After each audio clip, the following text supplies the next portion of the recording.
السلام علیکم سامعین، سوشل انڈیا نیوز میں آپ کا خیر مقدم ہے۔ خبر کا عنوان ہے قاری محمد واصل کو صدمہ۔ اس خبر کے لیے خطیب مفتی خبیب قاسمی ہمارے رابطے میں ہیں۔ وہ بتا رہے ہیں کہ مغربی یو پی کے ضلع شاملی کے گاؤں سونتا کے دینی ادارہ مدرسہ عربیہ مدینۃ العلوم کے استاد قاری محمد واصل کے والد کا انتقال ہو گیا ہے۔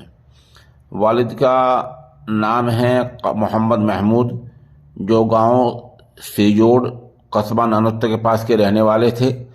عمر ان کی 55 سال ہے۔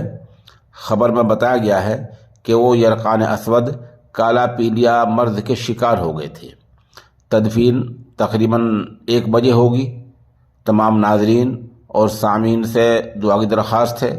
ساتھ ہی مفتی عبداللہ قاسمی، مولانا زبیر اور دارالعلوم دیوبند کے مبلغ حضرت مولانا محمد یامین قاسمی نے تمام ناظرین سے مرحوم کی مغفرت اور پسماندگان کے لیے صبر جمیل کی دعا کی درخواست